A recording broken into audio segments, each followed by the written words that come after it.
French Revolution Notes Introduction. French Revolution started in 1789. The series of events started by the middle class, second the upper classes. The people revolted against the cruel regime of monarchy. This revolution put forward the ideas of liberty, fraternity and equality. French revolution 1789 ईस्वी में शुरू हुआ। यह एक events के series की शुरुआत थी। 14 अगस्त 1789 ईस्वी को जो फ्रेंच रिवॉल्यूशन शुरू हुआ वह अंत नहीं था, वो लगातार वर्षों तक, कई सालों तक चलने वाले इवेंट्स के एक शुरुआत था, जिसमें कि जो क्रूएल मोनार्किज्म का रीजन था, समय था, उसके समापन और लिबर्टी, फ्रेटर्निटी और इक्वलिटी की भावना पर आधारित राष्ट्र के लिए ये रिवॉल्यूशन था। This revolution began on 14 July 1789 with the storming of the fortress prison of versatile.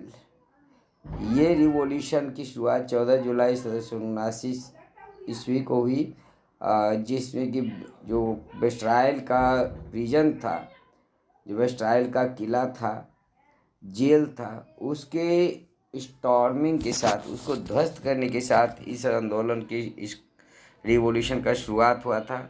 The prison Bastille was hated by all because it stood the despotic power of the king. ये जो versatile का किला था, इसको सभी लोग इससे घृणा करते थे, क्योंकि यह राजा के निरंकुश शक्ति का प्रतीक था। फोर्टिज वाज डिमोलिश्ड, और इस फोर्टेज को डिमोलिश कर दिया गया, समाप्त कर दिया गया।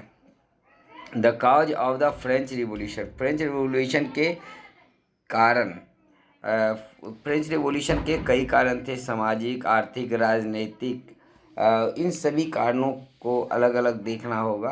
फर्स्ट है social causes. During the late 18th century French society was divided into 3 states. 18वीं शताब्दी में फ्रांस की सोसाइटी 3 भागों में बटी हुई थी। द फर्स्ट स्टेट्स, पहला जो था वो फर्स्ट स्टेट था। इसमें clergy comprises group of persons involved in church matters. जो चर्च के काम से जुड़े हुए लोग थे वो क्लर्जी कहलाते थे, और वो फर्स्ट स्टेट के लोग थे। दूसरा था the second state, nobility, persons who have high rank in state administration. दूसरे जो थे नोबिलिटी के लोग थे। इसमें जो एडमिनिस्ट्रेशन से जुड़ा हुआ उच्च पदाधिकारी के लोग थे, वह सब सम्मिलित थे। थर्ड स्टेट जो था, third state comprises of big businessman, merchants, court officials, lawyers, peasants and artisans, landless laborer and servants। तो इसमें जो थर्ड स्टेट था, इसमें बड़े बिजनेसमैन, मर्चेंट, जो कोर्ट ऑफिशियल्स थे, वकील थे, किसान थे, आर्टिजन्स थे, जो भूमिहीन मजदूर थे, नौकर चाकर थे, ये सारे लोग जो थे वो थर्ड स्टेट से बिलोंग करते थे। First 2 states exempted from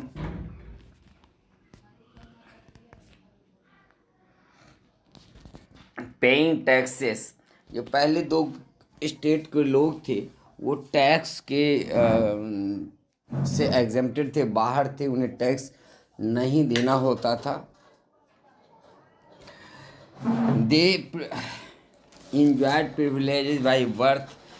Nobility classes also enjoyed feudal privileges। तो जो प्रिविलेज इनको मिला हुआ था फर्स्ट 2 स्टेट के, फर्स्ट और सेकंड स्टेट के लोगों को, वो जन्म के आधार पर था। और nobility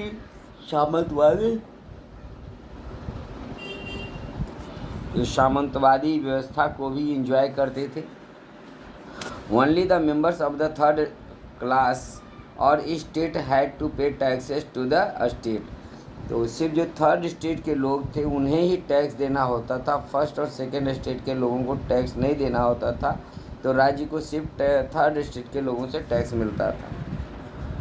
direct tax called tally and also a number of which were charged on articles of everyday consumption like salt और tobacco। तो एक डायरेक्ट टैक्स लिया जाता था राजा के द्वारा जिसको टैली कहते थे। इसके अतिरिक्त कई और भी टैक्स वसूले जाते थे जो दैनिक यूज के चीज़ों पर लगाया जाता था, जैसे सॉल्ट, टोबैको इत्यादि। A tax called the teeth was also collected by the church from peasants। जो चर्च था वह किसान से अपने लिए एक अलग तरह का टैक्स वसूलता था जिसको टीथ कहते थे। क्लर्जी और nobility were 10% of the population but passed 60% of lands. The third state was 90% of the population but possessed 40% of lands। जो क्लर्जी और नोबिलिटी का फर्स्ट और सेकेंड स्टेट थे ये पूरे जनसंख्या का सिर्फ 10% थे, लेकिन इनके पास 60% ज़मीनें थी और जो 90% थर्ड स्टेट के लोग थे उनके पास सिर्फ 40% ज़मीन था। तो ये सारे कारण जो थे सामाजिक विषमता के, उन्होंने फ्रेंच रिवॉल्यूशन को में बहुत बड़ा योगदान किया। थर्ड स्टेट के लोग काफ़ी नाराज़ थे फर्स्ट और सेकेंड स्टेट के लोगों से। दूसरा इकोनॉमिक कॉजेज, आर्थिक कारण। The population from of France rose from about 23 million in 1715 to 28 million in 1789। France की आबादी बहुत तेज़ गति से बढ़ रही थी। 1715 ईस्वी में जहाँ 23 मिलियन लोग थे, सिर्फ 28 मिलियन हो गए 1789 ईस्वी में। कहने का मतलब यह है कि मात्र 70-80 सालों के बीच में इनकी आबादी में 5 मिलियन लोग जुड़ गए। सेकेंड था this increase the demand for the food grains, however production could not keep pace with the demand which ultimately increase the price of food grains. तो जिस तरह से जनसंख्या बढ़ रही थी उसके अनुपात में जो प्रोडक्शन था फूड ग्रेन्स का वो नहीं बढ़ रहा था, जिसके कारण जो फूड ग्रेन्स के दाम थे वो काफ़ी तेज़ी से बढ़ रहे थे। Most workers work as labourer in the workshops and they didn't see increase in wages.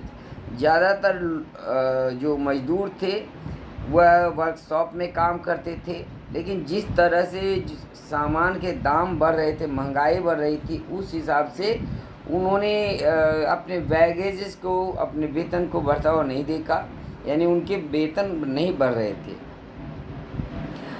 Situation become worse whenever drought और हेल रिड्यूस द हार्वेस्ट। ये स्थिति और ख़राब तब हो गई जब खराब हार्वेस्टिंग हुई।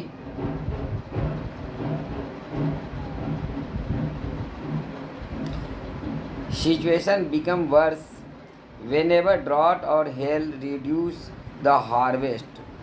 जब सुखाड़ या बहुत अधिक बारिश के कारण हार्वेस्ट बर्बाद हो गए तो स्थिति और भी ख़राब हो गई। This led to the scarcity of food grains और सब्सिस्टेंस क्राइसिस विच स्टार्टेड। इससे क्या हो गया, जीवन निर्वाह की समस्याएं खड़ी हो गई, फूड ग्रेन्स की कमी हो गई,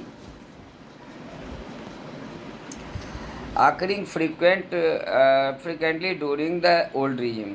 और इस तरह स्थिति बार बार ओल्ड रिजीम में पैदा हो रहा था। यहाँ मैं आपको एक बात फिर से बता दूं कि ओल्ड रिजीम 1789 से पहले का जो फ्रांस था उस ज़माने को ओल्ड रिजीम के नाम से जाना जाता है। Political causes, Louis 16 came into power in 1774 and found empty treasury. जो लुई 16 थे वो 1774 ईस्वी में शासन में आए, यानी उनका सिंहासनारोहण हुआ, लेकिन जब उन्हें राज सिंहासन मिला तब उन्हें जो ट्रेजरी मिली, जो खजाना था, वो खाली मिला। Long years of war had drained the financial resources of France. America के साथ लंबे समय तक जो युद्ध हो रहे थे, उसने फ्रांस के रिसोर्स को लगभग समाप्त कर दिया था। Under Louis 16 France helped the 13 American colonies to gain their independence from the common enemy Britain, which added more than a billion livres to a debt that had already risen to more than 2 billion livres। तो France जो था, Louis 16वां America के 13 कॉलोनियों को मदद कर रहे थे। जो ब्रिटेन के खिलाफ संघर्ष अमेरिकन लोग कर रहे थे, उसमें लुई 16वां अमेरिका वासियों को मदद कर रहे थे, जिसके कारण फ्रांस पर 1 मिलियन लिब्रे का कर्ज चढ़ गया था, जो सूद सहित 2 मिलियन तक पहुंच गया था। An extravagant court at the immense palace of Versailles also cost a lot. राज दरबार में का जो खर्च था वो काफ़ी ज़्यादा था, जो फ्रांस को महंगा पड़ रहा था। To meet its regular expenses such as the cost of maintaining an army, the court running of offices और universities, the state was forced to increase taxes.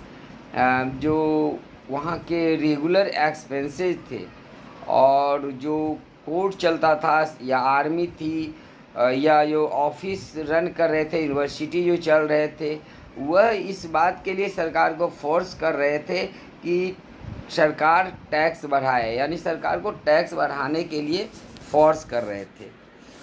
Growing middle classes. The 18th century witnessed the emergence of social groups termed the middle class. इसी बीच में औद्योगिक क्रांति के कारण France में भी एक मध्य वर्ग का उदय हो रहा था। who witnessed their wealth, who earned their wealth through overseas trade from manufacturing of goods and professions। तो जो मध्य वर्ग था वह अपने प्रोफेशन या जो मैन्युफैक्चर सामान कर रहे थे और उसको जो ओवर सी ट्रेड कर रहे थे, उनके कारण उन्हें इस मध्य वर्ग में मध्य वर्ग का उदय हो रहा था और ये प्रोस्पेरस हो रहे थे। This class was educated and believed that no group in society should be privileged by birth. तो ये जो पढ़ा लिखा तबका था मध्य वर्ग का, इनका मानना था कि किसी भी ग्रुप को जन्म के आधार पर किसी भी तरह का प्रिविलेज यानी विशेषाधिकार हासिल नहीं है। Third, they were inspired by the ideas put forward by the various philosophers and became a matter of talk intensively for these class in saloons and coffee houses and spread among people through books and newspapers। तो उस समय के जो विचारक थे, दार्शनिक थे, उनके विचारों से ये लोग काफ़ी प्रभावित होते थे और जो सैलून होते थे, जो कॉफ़ी हाउस होता था, वहाँ पर जा कर के चर्चा करते थे। इसके अतिरिक्त उस समय जो किताबें और न्यूज़पेपर छपती थी, उससे भी नए विचार फैल रहे थे। The American constitution and it's guarantee for individual rights was an important example for political thinkers in France। जो पॉलिटिकल थिंकर्स थे, फ्रांस के विचारक जो फ्रांस के थे, उन्हें अमेरिका का कॉन्स्टिट्यूशन काफ़ी प्रभावित कर रहा था। दरअसल अमेरिका के कॉन्स्टिट्यूशन में प्रत्येक व्यक्ति को अधिकार दिए गए थे, राजनीतिक अधिकार दिया गया था और ये राजनीतिक अधिकार जो वहाँ के लोगों को दिया गया था, उससे फ्रांस के जो चिंतक थे काफ़ी प्रभावित थे। Philosophers and their contributions. तो ऐसा है कि इन कारणों के अतिरिक्त जो फ्रांस के उस समय के फिलोसफर्स थे, उनका भी बहुत बड़ा योगदान रहा लोगों को जागरूक करने में। पहला थे जो फिलोसफर थे जॉन लॉक। जॉन लॉक ने किताब लिखी थी। John Locke wrote a book named two treaties of government in which he criticise the doctrine of the divine and absolute rights of the monarch. John Locke ने अपने किताब two treaties of government में ये doctrine of divine के theory की आलोचना की थी, और जो राजा को निरंकुश अधिकार प्राप्त थे उसकी उन्होंने निंदा की थी। आपको पता है कि लुई 16वां और उनके पूर्वज का मानना था, और वे अक्सर कहा करते थे कि राजा भगवान का प्रतिनिधि होता है धरती पर। King is the representative of the God on the earth. लेकिन इस मिथ को जॉन लॉक ने अपने किताब में टू ट्रीटीज ऑफ गवर्नमेंट में इसकी आलोचना की थी। Jean Jacques Rousseau written a book named Social Contract, in which he proposed a form of government based on a social contract between people and their representatives. Jean Jacques Rousseau ने social contract नामक एक किताब लिखी थी, जिसमें उसने सामाजिक समझौते के आधार पर सरकार की बात की थी, और जिसमें कि लोगों के प्रतिनिधि शामिल हों। Montesquieu wrote a book named The Spirit of Law, in which he proposed a division of power with the government between the legislative and executive and the judiciary. तो मोंटेस्क्यू ने एक किताब लिखी थी जिसका नाम था द स्पिरिट ऑफ लव। इसमें उन्होंने सरकार के तीनों अंगों के बीच में शक्तियों के विभाजन की बात की थी, यानी लेजिस्लेचर, एग्जीक्यूटिव और जुडिशियरी के बीच में शक्तियों के विभाजन की बात की थी, और इसका काफ़ी असर फ्रेंच रिवॉल्यूशन पर पड़ा था। Outbreak of the revolution. Revolution की शुरुआत कैसे हुई? On 5 May 1789 Louis 16 called an assembly of the state general to increase taxes on 5 May 1789। ये 2 बार लिखा गया है। 5 मई 1789 को लुई 16वां ने स्टेट जनरल की बैठक बुलाई ताकि वो टैक्स को बढ़ा सके, यानी टैक्स को बढ़ाने के लिए स्टेट जनरल की बैठक लुई 16वां ने 5 मई 1789 को बुलाई। First and second state sent 300 representatives each, who were seated in rows facing each other on 2 sides, while the third state sent 600 members. They were stood at the back. 300 first और second state के प्रतिनिधि उसमें थे, जो आमने सामने मुंह करके बैठे हुए थे, जबकि थर्ड स्टेट के 600 प्रतिनिधि वहां शामिल हुए थे, जिन्हें इन दोनों के पीछे खड़ा करवा दिया गया था, यानी बैठने की व्यवस्था इनके लिए नहीं की गई थी। The king wanted to conduct voting according to the principle that each state had one vote, and which was practiced in past time. तो जो राजा था वो चाहता था कि जैसे बीते समय में वोट होता था कि प्रत्येक स्टेट एक एक वोट देते थे। इसमें क्या होता था कि फर्स्ट और सेकेंड स्टेट के 2 वोट थे जिन्हें टैक्स देना नहीं पड़ता था, इसलिए वो टैक्स बढ़ाने के फेवर में वोट दे देते थे, और थर्ड स्टेट को सिर्फ एक ही वोट होते थे। तो इसी को इस बार भी प्रैक्टिसाइज करना चाहा राजा ने। But the members of the third state demanded individual voting rights where the each member would have 1 vote. तो जो थर्ड स्टेट के लोग थे वो इस समय इस तरह के वोटिंग व्यवस्था के खिलाफ थे। वो चाहते थे कि प्रत्येक इंडिविजुअल को, हर व्यक्ति को 1 वोट देने का अधिकार हो, जहाँ इस तरह से 600 वोट इनके हो जाते। After the rejection of this proposal by the king, members of the third state walked out of the assembly in protest. तो राजा के द्वारा थर्ड स्टेट के जो मांग थी उसको रिजेक्ट कर देने के बाद थर्ड स्टेट के लोग उस असेंबली का बहिष्कार करते हुए वहाँ से बाहर निकल गए। On 20 June they assembled in the hall of an indoor tennis court in the ground of Versailles as they declared themselves a national assembly and voted to draft a constitution for France. That would limit the power of monarch. तो 20 जून 1789 ईस्वी को वे सभी लोग एक tennis indoor tennis stadium था, court था, वहाँ उसके ग्राउंड में जमा हुए और उन्होंने अपने आप को नेशनल असेंबली घोषित कर दिया और उन्होंने एक नए संविधान के निर्माण के लिए वोट किया जो कि राजा के पावर को कम कर सकता था। मीराबाऊ, a noble and Abbasiye, a priest led the third state। मीराबाऊ और जो एक नोबेल था, कुलीन परिवार के था, अवेसिये जो एक पादरी परिवार का था, यह भी उनके साथ थे और उनका नेतृत्व कर रहे थे। Severe winter destroy the food crops which resulted in increasing price. The bakers also order supply to bread. उस समय जो सर्दी थी बहुत ज़्यादा तेज थी और उसके कारण फसल नष्ट हो गए थे ओले के कारण, जिसके कारण फसल नष्ट हो जाने के कारण फूड ग्रेन्स काफ़ी महंगे हो गए थे। जो बेकर्स थे वो सप्लाई को पूरा नहीं कर पा रहे थे एंड मेकिंग ग्रेटर प्रॉफिट, बल्कि उनके पास नहीं था तो वो ज़्यादा प्रॉफिट के लिए काम कर रहे थे, अपने सामान को बेच रहे थे। At the same time, the king ordered troops to move into the Paris.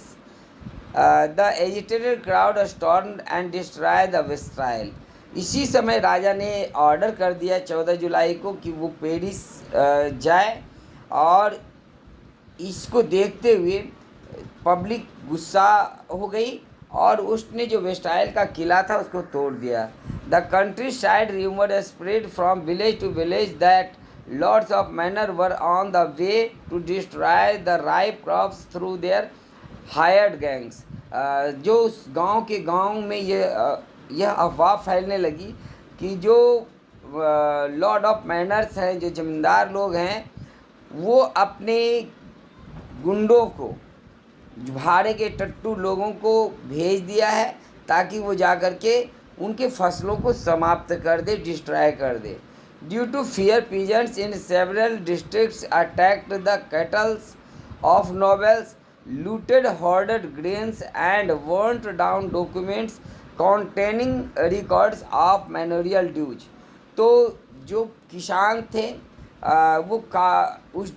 उन्होंने अटैक कर दिया, जो नोबल्स के थे उनके कैटल्स को लूट लिया, उनके फूड ग्रेन्स को लूट लिया, उनके जो डॉक्यूमेंट्स थे जिनमें कर्ज के बारे में हिसाब किताब लिखा हुआ था उस पूरे रिकॉर्ड्स को जला दिया। Large number of nobles fled from their homes and many migrated to neighbouring countries. बहुत सारे जो नोबल्स थे डर के मारे अपने घर छोड़कर भाग गए। बहुत सारे नोबल्स जो थे वह पड़ोस के देशों में जाकर के शरण लिए। Louis XVI finally recognized the National Assembly and accepted the Constitution। परिस्थितियों को देखते हुए लुई 16 जो था वह अंततः नेशनल असेंबली को मान्यता दे दिया और संविधान को स्वीकार कर लिया। On 4 August 1789 France passed a law for abolishing the feudal system of obligation and taxes। तो 4 अगस्त 1789 ईस्वी को फ्रांस ने जो फ्यूडल सिस्टम था, जो जिसमें कि जो दोनों वर्ग के थे, फर्स्ट और सेकेंड वर्ग के लोग थे, उनको टैक्स नहीं देना पड़ता था, उसको समाप्त कर दिया। The number of clergy were also forced to their privileges. बड़ी संख्या में क्लर्जी को यह बाध्य किया गया, मजबूर किया गया कि वे अपने प्रिविलेजेस को छोड़ दें। Tithes were abolished and land owned by church were confiscated. जो टिथ्स थे, जो धार्मिक कर चर्च वसूलता था, उसको समाप्त कर दिया गया। France become a constitutional monarchy. अब फ्रांस जो था एक संवैधानिक राजतंत्र बन गया था। The national assembly completed the draft of the constitution in 1791 which main object was to limit the power of monarch. तो नेशनल असेंबली ने अपना संविधान का ड्राफ्ट 1791 ईस्वी में कंप्लीट कर लिया और उनका जो मेन ऑब्जेक्टिव था वह था राजा के पावर को लिमिट करना यानी कम करना। Power were divided among the legislature, the executive and judiciary. जो पावर थे सरकार के वह कार्यपालिका, विधायिका और न्यायपालिका में बांट दिया गया। The Constitution of 1791 gave the power of law making to the National Assembly which was indirectly elected। जो कॉन्स्टिट्यूशन था 1791 ईस्वी के, उसने नेशनल असेंबली को पावर दे दिया जो कि इनडायरेक्टली इलेक्टेड लोगों की असेंबली थी। The national assembly was elected by a group of electors which were chosen by the active citizens. जो नेशनल असेंबली के लोग थे वो एक इलेक्टर्स के द्वारा चुने जाते थे। इलेक्टर्स जो थे वह एक्टिव सिटीजन्स के द्वारा चुने जाते थे। Active citizens comprises of only men above 25 years who paid taxes equal to at least 3 days of a labour wages. तो एक्टिव सिटीजन्स जो थे मेनली 4 मिलियंस के करीब में थे, और इनमें 25 साल से अधिक उम्र वाले वे लोग थे जो कम से कम 3 दिन के मजदूरी के बराबर वेतन दे सकते थे टैक्स के रूप में। The remaining man and all women were classed as passive citizens. इनके अलावा जितने भी लोग थे और महिलाएं जो थी वो पैसिव सिटीजन्स की कैटेगरी में डाल दी गई थी। Passive citizens had no voting rights, और जो पैसिव सिटीजन्स के लोग थे उन्हें वोटिंग का कोई अधिकार नहीं दिया गया। Rights such as the right to life, freedom of speech, freedom of opinion, equality before law were given to each human beings. सभी लोगों को जीने का अधिकार दिया गया, बोलने की स्वतंत्रता दी गई, जो फ्रीडम ऑफ ओपिनियन था अपने विचार व्यक्ति की स्वतंत्रता दी गई, कानून के सामने सबको बराबर घोषित किया गया, और ये अधिकार सभी लोगों को दिया गया, सभी सिटीजन्स को दिया गया। यह फ्रेंच रिवॉल्यूशन के नोट्स का फर्स्ट पार्ट है। फाइनल पार्ट हम नेक्स्ट वीडियो में अपलोड करेंगे। Thanks for watching. Have a good day.